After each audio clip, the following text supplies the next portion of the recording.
দক্ষিণ কলকাতার ঠাকুরপুকুর গ্রিনভিউ হাউজিংয়ের রথযাত্রা চতুর্থ বর্ষে পদার্পণ করেছে।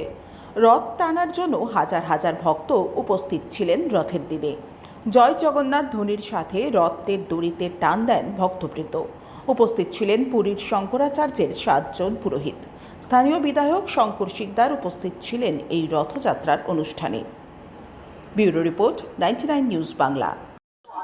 এবছর একদম ভগবানের আশীর্বাদ আমার মনে হচ্ছে অনেক একটু বেশি আছে আমাদের সবার উপরে, কেননা পশ্চিমবঙ্গ রাজ্য সরকারের এতজন আমাদেরকে এত সাপোর্ট করছেন। মাননীয় এমএলএ সাহেবও আমাদের এখানে এসছেন।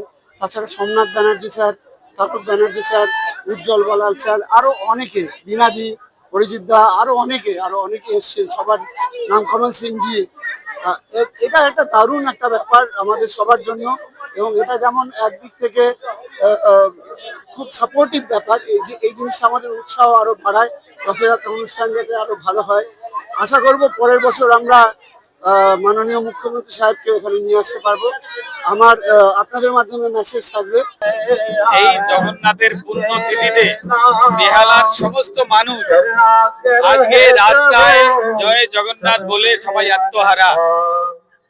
বেহালাবাসী সহ সারা পশ্চিম বাংলা একটা রাষ্ট্রবাদী সরকার, আর সেই সরকারের অধীনে প্রতিটি জায়গাতে এই জগন্নাথ দেবের যে রথ, সেই রথে চড়ে আজকে জগন্নাথ দেব, তার ভাই বলভদ্র এবং তার বোন সুভদ্রা, তারা মাসির বাড়িতে যাচ্ছে।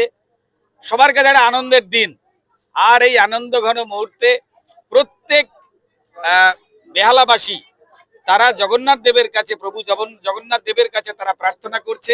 Bureau report, 99 news Bangla. আপনারা দেখছেন 99 নিউজ বাংলা।